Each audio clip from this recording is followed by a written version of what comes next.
पिछले 7 सालों से आपने डेप्यूटी स्पीकर का पोस्ट खाली रखा। क्यों? क्योंकि आप नहीं चाहते कि इस तरफ से कोई उठकर उस चेयर में बैठे।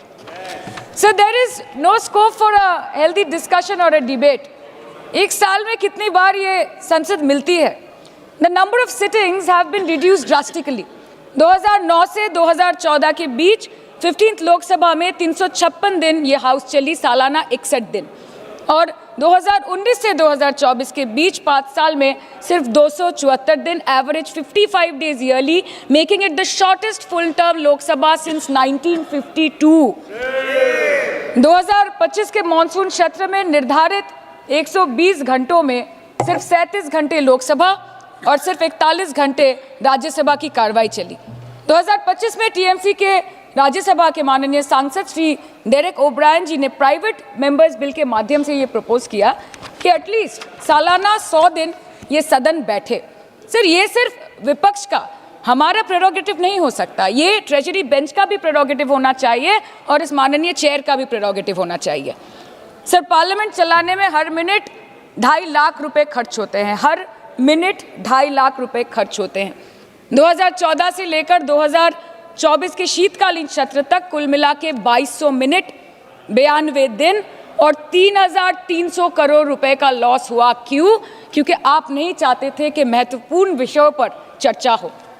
अध्यक्ष जी, ये चेयर का काम है निश्चित करना कि ये सदन चले, ये विपक्ष का काम है सवाल उठाना, और ये सत्ता पक्ष का काम है कि वो हर सवाल का जवाब हर उस इंसान को दे जिसके टैक्स के पैसे से ये सदन चलता है। परंतु ये बोलते हुए मुझे खेद है कि सरकार ने इस देश के पॉलिसी मेकिंग प्लेटफॉर्म को अपना एडवर्टाइजमेंट पोर्टल बना दिया है। And they are manipulating this honourable chair to silence the opposition and this august house to blow their own whistle, and they are trying to murder parliamentary democracy by rendering institutions toothless. Sir, CAG reports बनना बंद हो गई है. The number of CAG reports tabled in parliament has reduced from 53 in 2015 to merely 18 reports in 2023. Public Accounts Committee का काम क्या है sir? अगर रिपोर्ट्स ही नहीं बनेंगी, टेबल्ड ही नहीं होगी, तो पब्लिक अकाउंट्स कमेटी में जाएंगी कैसे, स्क्रूटिनी भी कैसे होगी? How will the Parliament and the people of this country know about the irregularities, the wasteful spendings, inefficient contract management and substandard project implementation taking place in this country every day in each department? You have completely eliminated the concept of transparency and accountability.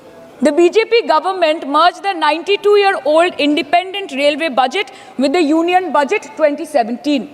जब हमारी honourable CM माननीय ममता बनर्जी यहाँ की railway minister थी, तो तब पूरे देश के लोगों को अवगत करती थी कि रेलवे के क्षेत्र में इस देश के किस कोने में क्या काम हो रहा है, चाहे वो स्टेशन हो नए नए, या नए रेल हो, या फिर नए कितने सारे इंजन्स बने, कितने सारे रेलवे की गिनती बढ़ गई, कोचेस की, सबको पता चलता था। और आज यूनियन बजट में रेलवे जैसे एक इम्पॉर्टेंट कमोडिटी जिसके साथ देश के 20 से 30 करोड़ लोग ऑन अ डेली बेसिस जुड़े हुए हैं, उसका शब्द, उसका नाम तक लिया नहीं जाता। आप बोलने की आजादी की बात करते हैं, अपनी जिम्मेदारियों का भी तो एहसास कीजिए। कितनी बार आपने इस सदन का मंच का इस्तेमाल किया, कीजिए इस्तेमाल, पर सिर्फ एक जिद पे अगर आप अड़ जाएंगे कि मैं बोलूंगा तो इस नियम के तहत बोलूंगा, मैं बोलूंगा तो ऐसे बोलूंगा, अब बोलूंगा तब बोलूंगा। क्या प्रश्नकाल नहीं है मंच बोलने के लिए? क्या शून्यकाल नहीं है मंच बोलने के लिए? क्या अलग अलग डिबेट्स नहीं है मंच बोलने के लिए? आज राष्ट्रपति जी के अभिभाषण पे आए धन्यवाद प्रस्ताव के ऊपर, आप रखते जितनी बातों को रखना है, पर सिर्फ एक जिद कि मैं ऐसी बात बोलूंगा जिसकी कोई प्रामाणिकता नहीं है, और उस जिद के चक्कर में आप भी नहीं बोले, किसी को नहीं बोलने दिया। यहाँ सपा, टीएमसी, जो भी लोग यहाँ पे मौजूद हैं, इन लोगों का भी समय पूरा खाने का काम सिर्फ एक व्यक्ति और उनकी उस जिद ने, और उस जिद की वजह से आपके खुद अपने दल के नेता कितना सफर कर रहे हैं। मैं खुद, मेरे दल में 3 first timer member of parliament हैं। मैं चाहता हूं कि उन्हें ज्यादा से ज्यादा मौका मिले। आपकी पार्टी में कितने फर्स्ट टाइमर्स होंगे, सपा में कितने होंगे, टीएमसी में कितने होंगे? सदन चलेगा तब तो बोलने का मौका मिलेगा। और कितने मौके मिलते हैं भाई, बाकियों को तो फिर भी समय मिल जाता है। जो बड़े चेहरे होते हैं वो मीडिया के माध्यम से अपनी बातें रख लेते हैं, बट कोई पहली बार का सांसद अपने क्षेत्र में दिखाने के लिए कि मैंने तुम्हारे लिए सवाल उठाया, प्रश्नकाल ही होता है, उनके पास यही 0 आवर होता है। या अगर कभी कोई डिबेट होती है तो उनकी पार्टी उनको मौका देती है, यही मौके होते हैं ना। तो इन मौकों का इस्तेमाल करने की बजाय अगर संसद में गतिरोध ही चलता रहेगा, संसद को आप चलने ही नहीं देंगे, और क्यों नहीं चलने देंगे? सिर्फ एक जिद की वजह से। और जिद पे क्या याद आता है? अधिकार, बोलने का अधिकार, बोलने का अधिकार। आपकी ड्यूटीज कहां जाती है? My right to move my hand stops when the nose of the other person starts. आपको रुकना होगा, आपको अपनी जिम्मेदारियों का एहसास करना होगा, और आपकी जिम्मेदारी ज्यादा है। आप विपक्ष हैं, विपक्ष का काम है सरकार को घेरना। घेरिए। रोज सुबह हम मंत्री तैयारी करके आते हैं, रात रात भर हम लोग बैठते हैं कि कल सदन में सवाल है, पूछिए सवाल, देंगे हम जवाब। अकाउंटेबिलिटी तय कीजिए, बट अकाउंटेबिलिटी तय करने की रिस्पॉन्सिबिलिटी आपके ऊपर है। ये आपकी जिम्मेदारी है कि हमारी जवाबदेही को आप तय करें, पर यह जवाबदेही आप तय नहीं कर रहे। प्रश्नकाल नहीं चलने देते, शून्यकाल नहीं चलने देते। क्या ये वो मंच नहीं है? सदन में सिर्फ आप एक विषय पर बोलेंगे तभी आपकी बात दर्ज की जाएगी। और यही कारण है, यही कारण है कि एक के बाद एक के बाद एक के बाद एक देश की जनता इन्हें नकारने का काम कर रही है।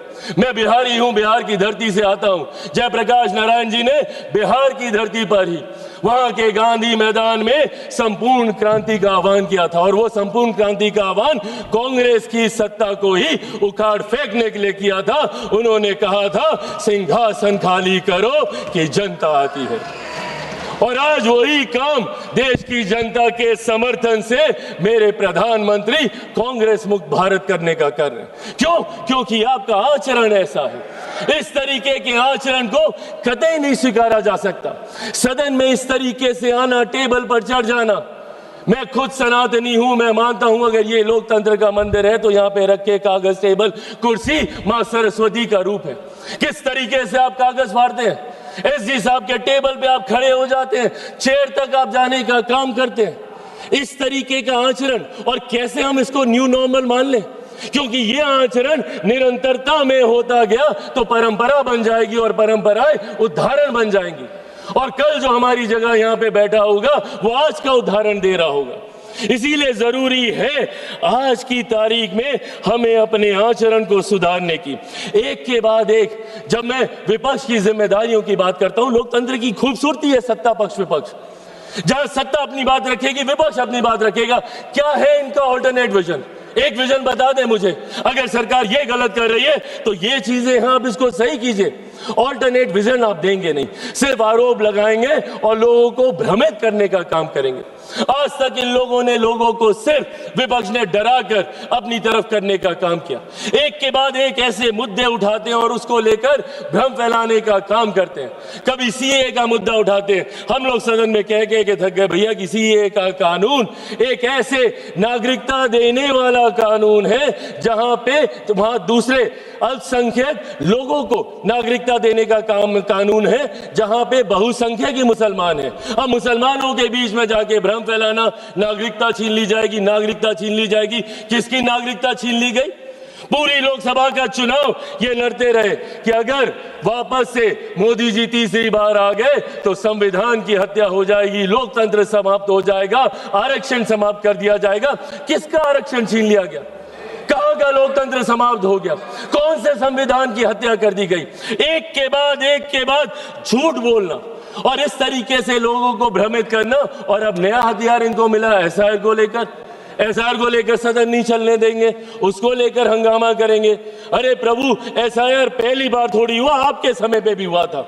उस वक्त क्या हो गया एसआईआर को लेकर? और एसआईआर का जवाब तो बिहार की जनता ने दिया ना। एलओपी गए थे वहां पे 10-12 दिन वहां पे करके आए और ऐतिहासिक हार वहां पे दर्ज करा कर आए।